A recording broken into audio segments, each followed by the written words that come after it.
What is up, GBA fans? My name is Bill. Now, due to some scheduling issues, Blue was not able to get this interview done, so I am taking over and I'm interviewing Gator. So, say hello, Gator.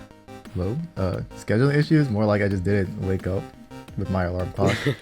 Kind of on me, but yeah. Alright, well, we have a few questions for you, Gator, to know a bit about you as a player, as well as just personally you, and then we have a lightning round right at the end, which should be a bit of fun. So we'll start off with, what was your first Pokemon experience? The first one I can remember is just playing Yellow on my Game Boy Color, like when I was a little kid.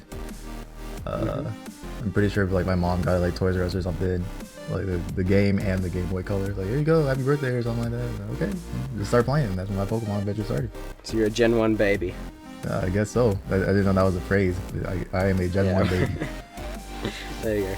And now, coming off of that, what was your first Pokemon experience that brought you into the realm of competitive battling? Alright, so it'd be around DPP at my Pokemon Diamond, and I had my Elite 14, and at the time, I don't know if you know what ZatChat is. There's like a website where there's a whole bunch of chat rooms or something, and there's a Pokemon chat room. So I just walked up in there and I started talking to some of the people, and I had asked these dudes, hey, is my Elite 4 team okay? And it just had like a whole bunch of garbage, like my Empoleon had all water attacks and stuff like that. And then like, you know, just bullying me, little noob, just coming into their chat room, and then slowly but surely they just explained all like the competitive stuff. I didn't know like what stab was or like type coverage and all that stuff was. So yeah, first experience was through some random chat room in that.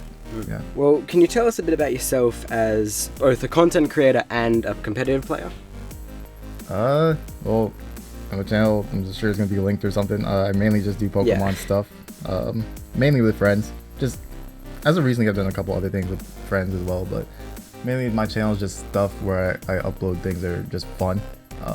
I take a more fun approach, but at the same time, it's still like in a competitive setting. So I guess it's a bit of mix and match there. Like, I love the competitive aspect of it, but I don't like it to be too competitive, like super try hard. So most of the time you just see me like just goofing around with my friends, but we're still like trying to win and stuff. That's basically what my channel is. I get that. And can you sort of tell us about yourself? I know you covered it briefly, but as a competitive battler, how do you sort of describe yourself? As a battler, I just take the attitude of I don't give a shit half the time. Like I don't try to play around like what my opponent's doing a lot. I just worry about my game more than anything. It's worked out for me. Not like to brag, but like, I could do okay on the ladder at a time. Like a 4th gen, I could have multiple accounts in the top. And same thing with 5th gen. 6th gen, I kind of quit. So the most I could get was like top 50 or something when I came back. But yeah, just worry about your own game and not as much about your opponent's game is what I found to be successful. Fair enough, fair enough. Well, what are your personal thoughts on Gen 7 Pokemon and their place in competitive battling? Right. So I was really excited to see all the stuff like when the data mine came out and all the leaks and stuff. I don't know, like after everything settled down, like it's all the Tapus are amazing. Most of the Ultra Bees, RIP Guzzlord. I really wanted Guzzlord to do something. I don't know what happened to it. It's just fat. It just sits there, doesn't do anything. But like all the Tapus are crazy. I'm really glad that GBA actually got rid of Lele. I think the thing's retardedly busted, especially because of its ability. Yeah, definitely. But besides that, just a couple of new things I've been trying out that people haven't used that much, like Bruxish is fun to use, or like Beware, just stuff like that. I think they did an okay job. There's just a lot of unique stuff out there, not necessarily good or bad, just unique, and I like that approach to some extent. That's fair enough. I know you're a fan of Pyukumuku, so oh yeah. That's unique. So yeah. So do you feel that you have a certain strategy when it comes to battling, like stall, hyper offense, or bulky offense? I know you said you focus on your game, but is there a certain style that you follow? Not a fan of stall. I've played like Gen 2 where games take like 500 plus turns. I think I'm done with my super long game for the most part.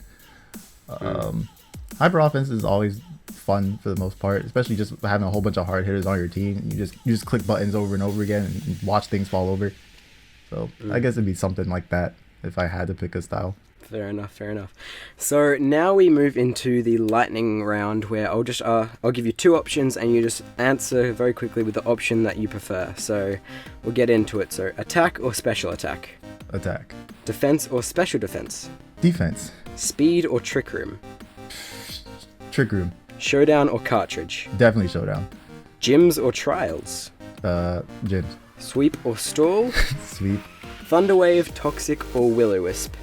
Will-o-wisp. Electric, misty, psychic or grassy terrain? Psychic 100%. And then GG or rage quit?